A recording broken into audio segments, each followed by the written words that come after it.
My name is Michaela Johnson, and I am the Vice President of Texas Starlands. So my advice when looking for universities or any kind of college is to first start and look at what you are seeking out of a university, what you're looking to get out of the university. So I'd make a list of like 5 to 10 things and make it a little research project for yourself. So for example, if you went to a really small high school and you're seeking a really big university, put that on your list, big university. If it has to have this kind of program, then put, it has to have this kind of program. And then from there, continue your list on for about 5 to 10 things and start researching schools that sort of fit that mold. I wouldn't get married to it because you might find a school that doesn't fit that mold that you're still interested in. However, I think setting boundaries for yourself and having the expectation of what you want out of a school, it really helps you narrow down your search when looking at such a wide pool of universities and colleges. And then from there, I also recommend doing that for the program that you're interested in. And if you don't know what you're interested in, narrow it down. Again, make a list of about 5 to 10 things that you think you're interested in. So I studied biology in high school and I really liked it. So let me see if I can study biology at this university, or vice versa. I hated biology and don't want to do anything related to science. So let me find schools that have really strong programs in math or something like that. I think making a list for yourself, similarly with programs and majors that you're interested in, will allow this really big, daunting college research, looking up how to get into university thing. It will make it a little bit smaller scale and a little bit more catered to you. So good luck and hook 'em. Hey guys, so my first tip in finding a college that will be a good fit for you is to do your research.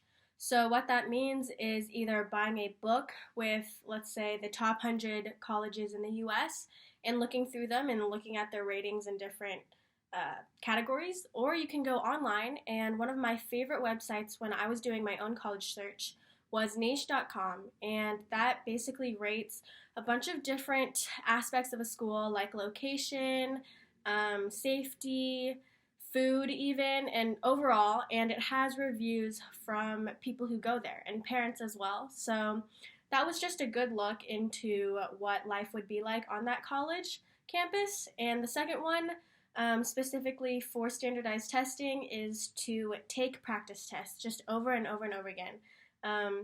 You can do practice tests for each section, or you could do practice tests just in general. And for me, that really helped because it actually improved my grade by 400 points. So yeah, good luck everybody. Hey guys, my name is Jillian and I'm a student at the University of Texas. First, I hope everyone's safe and doing well right now. And my advice for going into college in the next couple years would definitely be to, if your high school offers dual credit classes, definitely take those if you can. It's a really great way to start getting your core credits out of the way, and you know you're going to need those classes because core classes are the same for degrees across the board. They're things that every student has to take in college, and it doesn't matter where you take them, when you take them, so you might as well take them at a community college or in high school if you can, when the price is much cheaper than when you're at a 4-year university. Another thing that I think is really important is to develop good writing skills, because writing might not seem like that big of a deal in high school. You know, you have your English classes, but that's kind of it, and you have to write 1 or 2 essays to get into college, but it really never goes away. You're always going to be writing essays, so something that's really important is, you really need to be able to write a good essay, and you need to have good writing skills. So just take some time, really focus, talk to your teachers, talk to your English teachers and ask them how you can improve, have them proof your essays before you take them to colleges, see if your counselors have any resources for that, and yeah, just work hard and everything will be great. Okay, so the 2 things I'm going to tell you are probably what helped me out the most mentally when I was going through all of this process. So one of the things I would say is to try to join orgs or clubs, teams, whatever it's called at your school, because although grades are extremely important, schools are looking at you as a whole, not just like a straight A student. And not only do these other extracurriculars help your mind get off of just studying and focusing on that, but they also will help your resume. One of the things I would say with extracurriculars is to stick with them.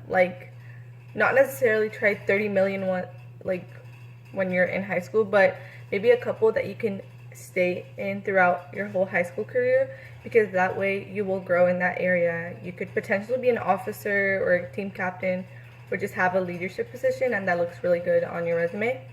Plus, that way you can build good relationships with your teacher, coach, or mentor, or whoever is in charge, and they are the people that potentially write your recommendation letters. So it's always good to like have a good relationship with them. And then the other thing, which I think is the most important point, is to find someone to talk to and confide in. I'm not going to say this process is necessarily super hard, but it's not easy, and it can get to be a little stressful at times. So having a teacher, a counselor, a coach, someone from your church or wherever, an older friend that already went through all of this is really healthy for you, because they know what it feels to like feel all the stress, especially as a senior or junior whenever you start this. And just having someone you can go talk to and confide in that can ground you and guide you, I think is really helpful. So those are the two things I would say. I'm wishing all of you guys good luck, and if you guys want to hear more or talk one-on-one with one of us, just let us know. Good luck, everyone. Hey y'all, so some college advice. Besides academics in high school, I think extracurriculars are also very important. So you're gonna want to like join a clubs, like find a club that you find interesting, whether it be like a National Honor Society or something else, and possibly think of becoming like an officer for the org. You can get closer to your teachers too, because your teachers will potentially write your recommendation letters. Maybe even join like band or orchestra or sports, because colleges, they actually look at your application as like holistic, and that means they take into account how much time that you spent in your outside activities and look at your grades too and kind of balance it out. So don't be afraid to do what you like, and always have fun. If you ever need any help, contact Darlins. Okay. Good luck. Hey, I'm Alex. I'm doing this in my car because my family's super loud. But the first piece of advice I give you kids is to do as many extracurriculars as you can to make your application really stand out and get your grades as high as you can. Work really hard, and I promise it'll all pay off when you get into the college you want.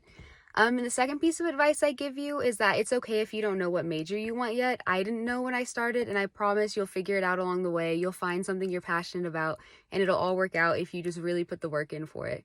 That's all. Hello, I'm going to be giving you college advice, which will be helpful even if you're not applying for colleges right now. So the first thing that colleges look for is leadership experience, or the potential to develop leadership abilities. So this can be shown through being a leader in a club, getting elected to some leadership position at like your high school clubs and stuff like that. But if you can't do that, you can always volunteer in your community. And then also you can write a story in your applications, like your essays for your applications, and tell a story about how you have been a leader. Like maybe you tutor people after school, or you stand up against a bully, or something like that. Just something that may not have a title. The essays are a good way to demonstrate leadership if you don't have like leadership positions. Next thing that colleges look for is, of course, academics, so test scores, SAT and ACT scores, and then your GPA.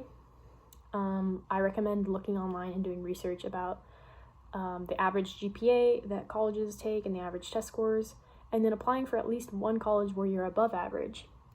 So that college will be your fallback school, so you're likely to get into that college just because of your academic strength in comparison to the rest of their applicants.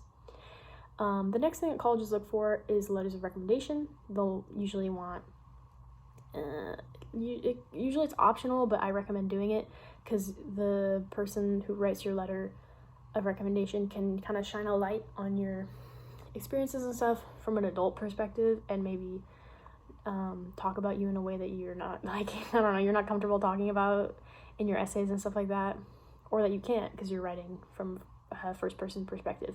Anyways, you'll want to develop these relationships throughout the course of your high school career, or whatever you want to call it.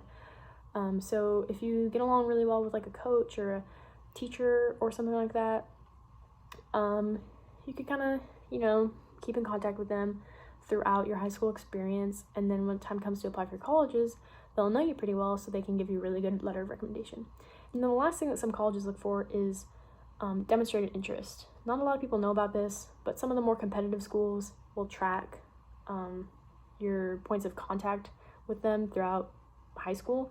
So if you call them and ask a question, or you go on a tour of the campus or anything like that, they'll track it. And then when you apply for college, they will know who has interacted with them before the application process, and they'll favor your application because they'll know that you're a more serious applicant. So pro tip, if you're applying for more competitive colleges, that's a good thing to keep in mind. Hi, one of my pieces of advice when I'm applying to college is to make sure that you're on top of all of your deadlines and you have everything in order.